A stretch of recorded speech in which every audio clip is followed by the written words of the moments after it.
नमस्कार जी। आज हमारे साथ दो बहुत ही होनहार पॉल साइंस मेजर के स्टूडेंट्स। बेटे आपका नाम? सोनाली। सोनाली। और कौन से ईयर पढ़ते हैं आप? सेकेंड ईयर में। गुड। और आपकी स्कूलिंग कहाँ से हुई है? मेरी हुई है government school girls school Sultanpur से। सुल्तानपुर। Oh very nice. आपका नाम बेटा? सर महक। और कहाँ से हुई आपकी schooling? Science star school. Science star school, ये इधर है ना? ठीक है बेटे। तो आप दोनों पॉल साइंस मेजर।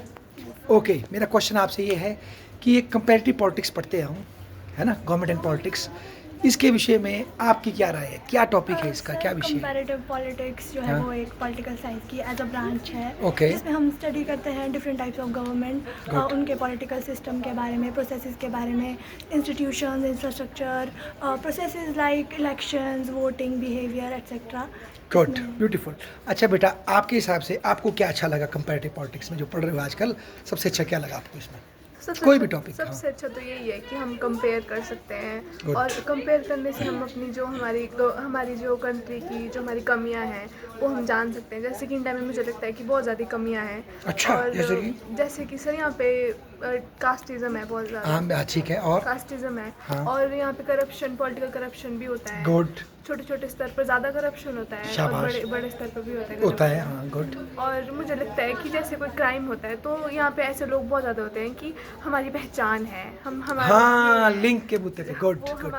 हमारे कांस्टेबल है, कमिश्नर से पहचान है। तो ये बहुत ही नैरो माइंडेड मेंटालिटी है लोगों की, शाबाश बेटे। जो कि मुझे लगता है कि इम्प्रूव होनी क्या चाहिए। बात बोली आपने। देखो, इसमें मैं आपकी बात करूँगा। महक ना, एक विद्वान थे, उनका नाम था फेडरिक रिग्स। कभी पढ़ के देखना, कंपैरेटिव पॉलिटिक्स के विद्वान थे वो भी। उन्होंने इसको बोला था प्रिज्मेटिक सोसाइटीज़। ठीक है, ये ऐसी सोसाइटीज़ जहाँ देखने में तो सब मॉडर्न है, पुलिस कानून से चलती है, पर असल में वो देखती है कि बंदा किस औकात का है, किस खानदान का है। तो ये इस तरह के समाज है हमारे। फेडरिक रिग्स नाम है उनका ना। तो बताते हैं क्यों कई सोसाइटीज़ बाहर से तो मॉडर्न है, पर जब उसके प्रैक्टिकल बात आती है तो वो फिर पुराने ज़माने की तरह बिहेव करते हैं। तो ये मतलब मिक्स जैसा। ठीक है, जैसे आपने बोला जातिगत भेदभाव है, कहने को आदमी टिप टॉप रहेगा, मॉडर्न रहेगा, पर जब बात करने की आएगी तो वो एक पुराने कॉन्सेप्ट को लेकर भेदभाव करेगा, है ना, वो बात समझ रहे हैं आप? तो ये मतलब ये प्रिज्मेटिक टाइप सोसाइटी है, ट्रांजिशन में है, और लोग उस चीज़ को चेंज नहीं कर पा रहे ना। चेंज हुआ है पर वो ज़्यादा होना चाहिए ना, ऐसा बोले आप। अच्छा, अब मैं आपसे आपका नाम बेटा? सोनाली। मैं भूल जाता, सॉरी। अच्छा सोनाली, आप बताओ, आप ये पढ़ रहे हैं आजकल डेमोक्रेटिक और तानाशाही वाला? हाँ, यस सर, तो डेमोक्रेटिक और तानाशाही, अथॉरिटेरियन, है ना? मेन फ़र्क क्या है डेमोक्रेटिक और नॉन डेमोक्रेटिक में, according to you madam? Democratic में मतलब डेमोक्रेटिक में जो है मेन पावर जो है वो पीपल्स के पास है, हमारे Good, पास है। good. लेकिन अथॉरिटेरियन में किसी एक पर्सन के पास या अ ग्रुप ऑफ पीपल के पास रहेगी पावर। उनमें मतलब डेमोक्रेटिक में पब्लिक ओपिनियन मैटर करता है, लेकिन अथॉरिटेरियन में पब्लिक ओपिनियन मतलब doesn't matter. Are you sure? अगर मान लो मैं तानाशाह भी हूँ, क्या मुझे इसका असर नहीं पड़ेगा कि मेरी जनता क्या सोचती है, या नहीं पड़ेगा? मतलब एक लिमिट तक पड़ सकता है। देखो ना, अगर चाइना में पब्लिक ओपिनियन का फ़र्क नहीं पड़ता तो चाइना गूगल बैन क्यों करता? अपना ही वो बाइडू चैनल क्यों चलाया उसने? फर्क तो पड़ता है ना। हाँ। पर ये कि पब्लिक ओपिनियन डायरेक्ट सरकार को बदल नहीं सकती ना। हाँ। हमारे देश में डायरेक्ट चुनाव होंगे, फिर सरकार पे असर पड़ेगा ना। पर हाँ, ये ठीक है कि पब्लिक ओपिनियन का ज़्यादा इम्पैक्ट पड़ जाता है ना। बल्कि मैं तो लगता है कि अथॉरिटेरियनिज्म में तो वो, या टोटलिटेरियनिज्म में तो वो आपको पब्लिक ओपिनियन रखने ही नहीं देंगे, उसको क्रश कर देंगे कि पहले ही लोगों को कोई और आइडिया ना मिले, कल को लोग हमारे खिलाफ मतलब वो ना कर देना। फिर आपने बोला डेमोक्रेसी पावर किसके पास होती है? लोगों के पास। अच्छा, अब आप सच बताना। देखो, ये लड़की बता रही थी, कितनी पावर है आपके पास इस देश में? मतलब है वोटिंग तक ही है। अच्छा, मतलब मेरे को ये बाकी छोड़, तू पहले ये बता, तेरे पास क्लास में कितनी पावर है बेटा? क्लास में इतनी पावर है कि खुल के बोल देते हो? हाँ, मतलब बोल सकते अगर कोई कुछ बात कोई नेगेटिव भी जाए तो बोल सकते हैं, या डर लगता है थोड़ा? थोड़ा लगता है ना? हाँ, बस तो ठीक है। तो पावर कितनी है पापा, है ना? ये छोड़ो, और ये बताओ, जैसे मान लो कल को हम थाने में जाएंगे, कोई कुछ बात होती है, क्या आपको लगता है पुलिस आपकी समस्या देख के डील करती है, या उसमें देखती है सामने कौन इन्वॉल्व है? हाँ, होता है ऐसे कि भाई देखती है आगे कौन है। अगर कोई बिग पर्सन है, पर्सनालिटी है, मतलब तो नोन फिर फिगर है, जल्दी तो करेगा। जल्दी करेगा। मतलब है, मतलब ऐसे वो बाहर मतलब देख के भी, मतलब कपड़ों से भी कपड़ों असर से पड़ता भी है। जज करता तब आप ये बताओ ना, फिर वो संविधान में तो लिखा है democracy, be the people of India here bye फलाना फलाना फलाना फलाना। तो प्रैक्टिकली हो रहा है वैसा कि नहीं? नहीं, ये लैग है। तो मतलब ये जो हम जो डिवीजन करते हैं, तानाशाही, डेमोक्रेसी, ये भी कहीं ना कहीं पढ़ाने के लिए ही है। प्रैक्टिकल लेवल पे तो कई बार नहीं मानते हो आप, हाँ, मानते हैं। है ना? पर फिर ऐसा क्या है जो इंडिया को डेमोक्रेसी डिक्लेयर करता है और चाइना को तानाशाही? कुछ अगर बात करने पे आए गई बात तो क्या बोलेंगे आप उसमें? कौन से मेन फीचर है जो जहाँ आप सही बोलते देखो यार ये चाइना टोटलिटेरियनिज्म है और इंडिया डेमोक्रेसी, कुछ पॉइंट इंडियन डेमोक्रेसी। जैसे एक तो होगा मीडिया हाँ मीडिया है ना, मीडिया का फ्रीडम है, मतलब जैसे फॉर एग्जांपल देखो चलो कई लोग आरोप लगाते हैं मोदी गवर्नमेंट ने कई चैनल खरीद लिए है ना, कर लिए, पर तब भी देखो आजकल मैं देख रहा था ध्रुव राठी का चैनल चलता है यूट्यूब में, और किसका चलता है, मैं कई और क्रिटिकल चैनल है जो चलते हैं और लोग बहुत फॉलो कर रहे हैं उनको, क्योंकि एटलीस्ट उनको उससे सरकार के एक अलग एंगल मिलता है सरकार के खिलाफ, है ना, उनको ओपिनियन बनाने में क्या मिलती है, हेल्प। पर तानाशाही में ऐसी न्यूज़ छपेगी ही नहीं, मतलब एक तो सर ये भी है ना कि डेमोक्रेटिक जो है हाँ। मतलब उसमें जो है बहुत सारी पार्टीज होंगी, Good. प्रेशर ग्रुप्स होंगे ठीक है। और फिर वो ना मेनली पावर के लिए लड़ते हैं ना कि डेवलपमेंट के लिए। अथॉरिटेरियन में ये है कि भाई उनको पता है हम रूल में हैं, हमारे एक ही ग्रुप ऑफ पीपल है, हमने ही रूल करना है, तो वो ज़्यादातर ध्यान दे सकते हैं डेवलपमेंट में। लेकिन हम सिर्फ पावर पे ही ध्यान दे रहे हैं कि वाह। 5 ईयर के बाद इलेक्शन है तो फिर हम सिर्फ उस पर ही वाह ध्यान देते हैं बिटिया कि वाह, मैंने पावर में आना है। देखो क्या बात बोली आपने यार, ज़बरदस्त।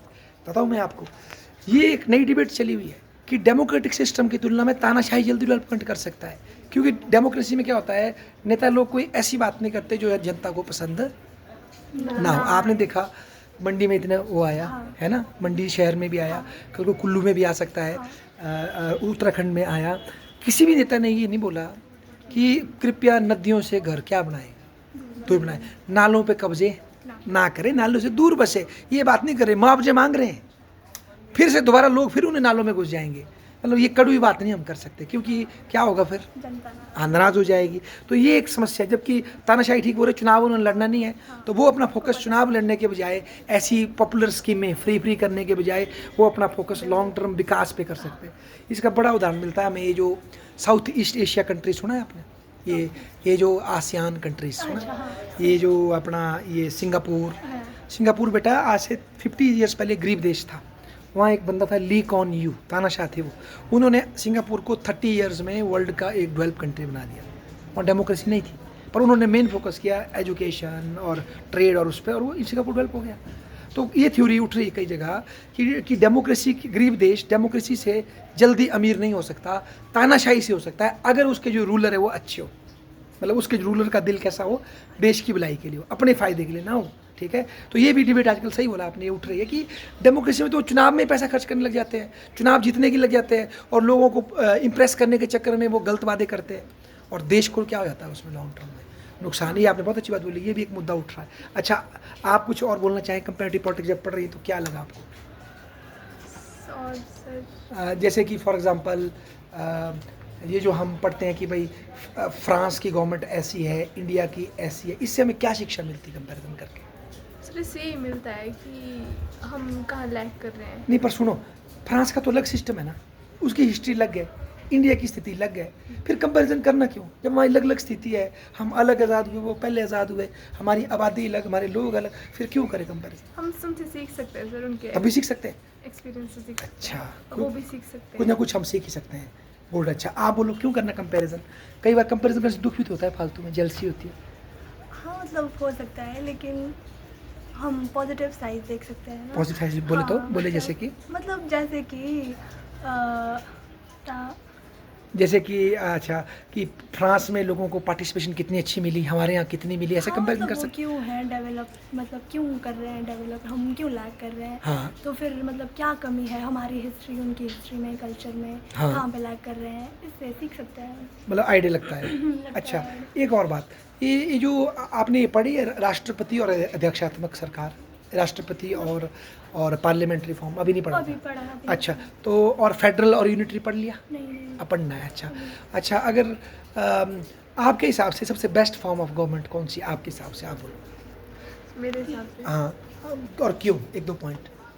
डेमोक्रेसी है ना, डेमोक्रेसी है सर, बट डेमोक्रेसी में बहुत वो भी है कमियाँ। कमियाँ। अगर फिर कौन ऐसी इसमें कमियाँ कम है, वो कौन सी गवर्नमेंट है, बोलो आपके हिसाब से। मेरे हिसाब से तो सर डेमोक्रेसी है बेस्ट पॉसिबल है। पॉलिसी हाँ, है, अगर हम एक सोशल वर्क के हिसाब से चलें, चलें, अच्छा। खुद को मतलब ओन इंटरेस्ट जैसे कि घमंड ना हो, या फिर बेटी डेमोक्रेसी परफॉर्म क्यों नहीं कर पा रही है? अगर अच्छी है greedy अच्छी है ना? होते हैं सर लोग बहुत। तो उसलिए अच्छी नहीं परफॉर्म कर पा रही। ठीक है, आप बोलो बेस्ट गवर्नमेंट कौन है आपके हिसाब से, सर मेरे या ऐसा बोल सकते हैं किसी फॉर्मेट को बेस्ट फॉर्म ऑफ गवर्नमेंट? सिर्फ ये हमारी पैसे वैल्यू क्या, है। सबके अब अपने लैग्स हैं, अब हाँ, अपनी कमियां हैं, good। तो हमें देखना पड़ेगा कि हमारे यहाँ मतलब कौन सी बेस्ट फिट हो सकती है लोगों के हिसाब से। अच्छा। उस हिसाब से फिर वो set कैसे करना देखेंगे हम? पड़ता है। वो देखने का वही तरीका तो क्या है? comparative कौन सा point चश्मा लगाना हमने? कंपैरेटिव? वही तो कंपेयर करके ही पता लगेगा हमारे को कि लोग हिस्ट्री इंफ्रास्ट्रक्चर वगैरह कंपेयर करके ही पता लगेगा कि भाई कहाँ पे कौन सी टाइप ऑफ गवर्नमेंट फिट बैठेगी। ब्यूटीफुल। अच्छा, अब बात करें थोड़ा पॉलिटिकल इंस्टीट्यूशंस के ऊपर, ठीक है? क्या होते हैं पॉलिटिकल इंस्टीट्यूशंस आपके हिसाब से? पॉलिटिकल इंस्टीट्यूशंस मतलब जैसे पार्लियामेंट, लेजिस्लेटिव, हाँ, एग्जीक्यूटिव, जुडिशरी, जुडिशरी, हाँ, और ये आते हैं। ठीक है। और पार्लियामेंट। क्या इम्पैक्ट होता है इनका पॉलिटिकल इंस्टीट्यूशंस का? मतलब हम डेमोक्रेसी में अगर बोले तो हम पावर्स को डिवाइड करते हैं इनके बीच में। Good. Democratic form of government में पावर का डिवीजन होता है, बहुत बढ़िया। और तो क्या ही मतलब एक कानून बनाता है, एक एग्जीक्यूट एक कानून को लागू करता है, एक उन कानूनों की व्याख्या करता है, और इसको इकट्ठा इसलिए नहीं करते हम ताकि कोई एक तानाशाह ना बन सके, है ना? बहुत बढ़िया। अच्छा, और कौन सी इंस्टीट्यूशन? देखो, एक तो आपने बोला ऊपर सेंटर में पावर डिवाइड होगी, लेजिस्लेचर, एग्जीक्यूटिव और जुडिशरी, ठीक है? क्या ये इस तरह से भी होनी चाहिए? और एक तो होगी ना हॉरिजॉन्टली, वर्टिकली भी डिवाइड होनी चाहिए, सेंटर, स्टेट, लोकल गवर्नमेंट, या नहीं कोई ज़रूरत नहीं? नहीं, ज़रूरत है। क्यों? मतलब मेनली Good।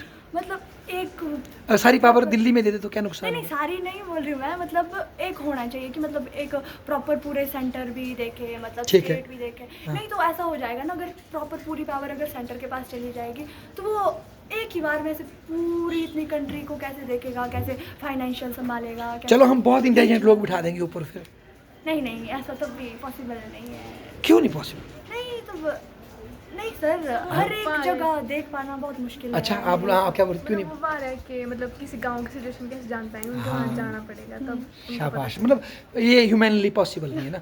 अच्छा, तो फिर स्टेट भी अच्छा होना चाहिए। State अच्छा मैडम, फिर अगर स्टेट को सारी पावर दे दे तो क्या पंचायतों और जिला परिषद और इनकी पुंगी नहीं बजाएंगे वो? नहीं, स्टेट को नहीं देनी चाहिए ना, मतलब क्यों दे? सेंटर को दी ना पावर, जो बच गई आधी स्टेट को दे दी। अब कि स्टेट को रखे पावर या नीचे भी दें लोकल गवर्नमेंट को? दो नीचे भी मतलब। उसको क्या जरूरत है? स्टेट अच्छा चलाएगा, शिमला से सब कुछ चलाएंगे हम।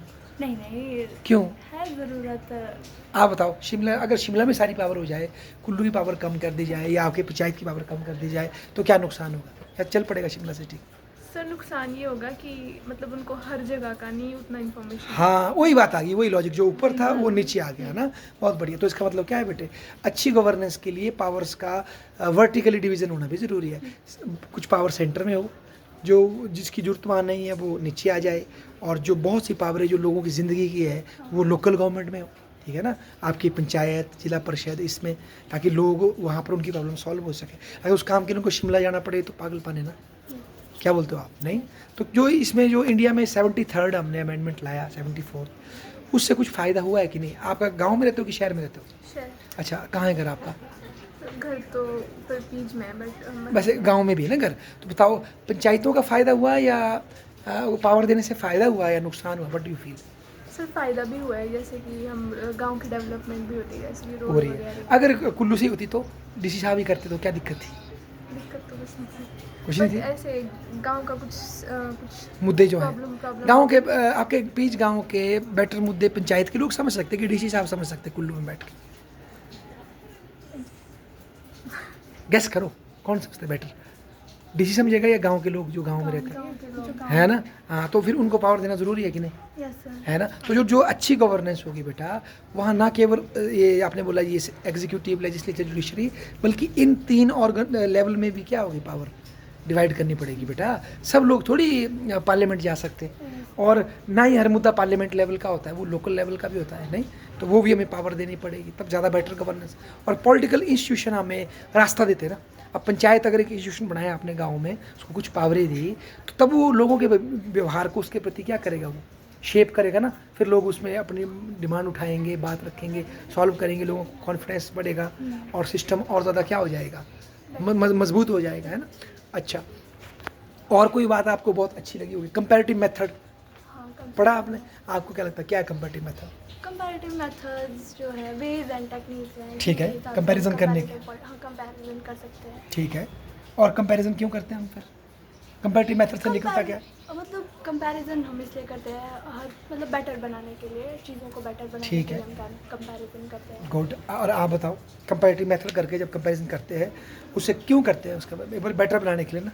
अंडरस्टैंड करने के लिए। ठीक है, मान लो हमने अंडरस्टैंड कर लिया, 4 गाँवों को, 4 कंट्री को अंडरस्टैंड कर लिया कि ये कंट्री इस तरह से इसने किया तो ये विकास कर गई, इसने कुछ गलत किया ये विकास नहीं कर गई, ठीक है।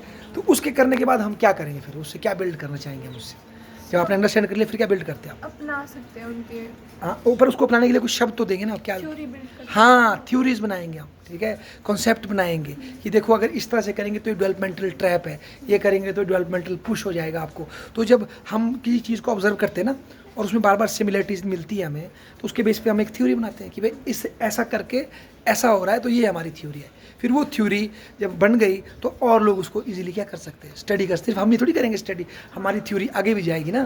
जैसे फॉर एग्जांपल देखो, एक था वो सिविक कल्चर का कॉन्सेप्ट दिया था उन्होंने, 2 लोगों ने, आलमंड और पॉवेल ने। सिविक कल्चर, सबसे अच्छा कल्चर वो होता है जो सिविक कल्चर होता है। तो उसके लिए उन्होंने 8-9 देश की या 5 देशों की स्टडी की थी, उसके बेस पे उन्होंने निष्कर्ष निकाला था। तो आज हम उसको, उस कॉन्सेप्ट को हम यहाँ से क्या कर सकते हैं, जैसे फॉर एग्जांपल देखो, जब बिहेवियरलिज्म आया तो कंपैरेटिव पॉलिटिक्स में ये कॉन्सेप्ट आया बेटा, ये पॉलिटिकल सोशलाइजेशन, सुना आपने? Political socialisation, political culture, comparative politics में पढ़ते हैं ना, पॉलिटिकल कल्चर, पॉलिटिकल सोशलाइजेशन, ये कॉन्सेप्ट कहाँ से आए? जब बिहेवियरलिज्म आया, लोगों ने ना केवल संविधान को पढ़ने के बजाय समाज को भी पढ़ना शुरू किया, तभी आया ना ये कॉन्सेप्ट, नहीं? अच्छा, एक और बात, लास्ट बात अब, क्या जब हम कंपैरिजन करते हैं सिर्फ हमें देशों के संविधान देखना चाहिए या समाज भी देखना चाहिए? आप बोलो। तो समाज भी देखना चाहिए। उससे क्या फ़ायदा होगा? सर सारी पावर तो संविधान में दे दी है, समाज क्यों देखना? सर समाज देखना कि हम लोगों को समझ पाए और मतलब हम अपनी सोसाइटी भी उनसे कंपेयर कर सकें। अच्छा, आप बोलो। किसी भी देश के कंपैरिजन करना है तो सिर्फ उनका संविधान ही पढ़े जो कंपैरेटिव गवर्नमेंट में पढ़ते थे, या कंपैरेटिव पॉलिटिक्स की तरह हम उसके समाज, इकोनॉमी और उसको भी स्टडी करें? नहीं सर, मतलब समाज, इकोनॉमी, सब कुछ मतलब क्यों? संविधान में पावर दी तो है, क्या जरूरत है? नहीं, तब सभी फैक्टर्स आते हैं ना, मतलब बिहेवियरल स्टडी भी इम्पोर्टेंट है। अच्छा, वो कुछ एग्जांपल समझाओ कैसे इंपॉर्टेंट है? मान लो क्या बोलूं, वोटिंग। हाँ ठीक है, वोटिंग है, मतलब यहाँ पे जैसे ना, ठीक बोला, मान लो वोटिंग है, आप दोनों वोटर है, पर जब आप वोट देने जाएंगे ना, सिर्फ आप भारत के नागरिक हैं, बराबर वोट है आपका, पर होता ये किसी और सोच से वोट दें जो समाज में इन्होंने देखा है, और आप अपने बैकग्राउंड की वजह से किसी और चीज़ पे क्या दे, वोट दे। देखो तो कैसा असर पड़ा, वोट दोनों की पावर सेम है, पर वोट देते वक्त जो आपके दिल में जो सोच थी वो आपके सोशल बैकग्राउंड से आई या आपके इकोनॉमिक बैकग्राउंड से आई, समझे मेरी बात? तो इसीलिए शुरू में जब हम कंपैरेटिव गवर्नमेंट पढ़ते थे तो सिर्फ संविधान पढ़ते थे, थोड़ा बहुत पॉलिटिकल पार्टी पढ़ते थे, पर जब बिहेवियरलिज्म आया हमें लगा नहीं, हमें आदमी के भी बिहेव को स्टडी करना पड़ेगा, यही है इसका सोशल, इकोनॉमिक, इसका पॉलिटिकल बिहेवियर ऐसा क्यों है। तो तब हमने इस स्टडी को और गहरा बना दिया, इंटरडिसिप्लिनरी। तब हम समाज को भी पढ़ते हैं, कल्चर को भी पढ़ते हैं, अर्थव्यवस्था को भी पढ़ते हैं, तब हम बेटर समझ सकते हैं ना। तो इसलिए कंपैरेटिव पॉलिटिक्स की गहराई क्या हो गई, और ज़्यादा बढ़ेगी, घटी? बड़ी। अच्छा, एक लास्ट क्वेश्चन, कंपैरेटिव पॉलिटिक्स और इंटरनेशनल रिलेशन में क्या फ़र्क है? आप बोलो, गेस करो, है कोई फ़र्क है? सेम ही है ये, कंपैरेटिव पॉलिटिक्स और इंटरनेशनल रिलेशन। इंटरनेशनल होगा ना कि हमारे दूसरे कंट्री के साथ क्या रिलेशन, संबंध कैसे जाते हैं, ठीक है। और कंपैरेटिव पॉलिटिक्स, वो तो हम कंपेयर कर रहे हैं ना सर कि हाँ ठीक है, कंपेयर कर रहे हैं। अच्छा, आप बोलो क्या फ़र्क है?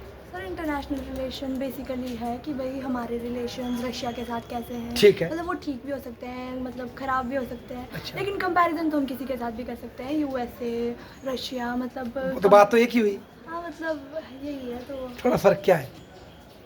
नहीं, बात एक कैसे हुई, मतलब कंपेयर हम कर सकते हैं मतलब हमारे रिलेशन देखो, मान लो क्यों रिलेशन के लिए कंपेयर भी तो कर सकते हैं कि यार आज रशिया का मूड क्यों खराब है, जरा देखो उसके अंदर क्या हो रहा है। नहीं, वी ओनली कंपेयर ना, मतलब अंडरस्टैंड करते हैं हम, है ना। But if you want to really compare ना, so I have to look into her background also, not only सिर्फ कंपेयर करना, इसके पास ये मेरे पास ये है, उसको सोच क्या रही है वो भी तो देखना पड़ेगा उसमें, नहीं? हाँ, देखना तो पड़ेगा, लेकिन इंटरनेशनल रिलेशन, मेरे ख्याल से इंटरनेशनल रिलेशंस में हम सिर्फ नहीं देखेंगे कि वो मेरे लिए ऐसा बिहेव क्यों कर रही है, नहीं, इंटरनेशनल रिलेशंस में देखेंगे हम कि वो मेरे साथ ऐसा बिहेव क्यों कर रही है। तो कंपैरेटिव में तो देखते हैं कि वो ऐसा क्यों है। Comparison में हम अंडरस्टैंड करेंगे कि कंपेयर मतलब हम तो उसके बिहेवियर को कंपेयर करेंगे ना, मतलब हम थोड़ी ऐसे रिलेशन नहीं अच्छा है मेरे साथ कि नहीं है अच्छा, वाह, मतलब हम तो सिर्फ कंपेयर करेंगे। चलो इसको हम इस लड़ाई को खुद ही रखेंगे, नहीं पर बहुत बढ़िया, देखो आप दोनों ने बिना कोई प्रिपरेशन के बहुत अच्छे तरीके से अपनी बात रखी, डिफेंड किया। हमारी तरफ से आप दोनों को बहुत बहुत बेस्ट ऑफ लक।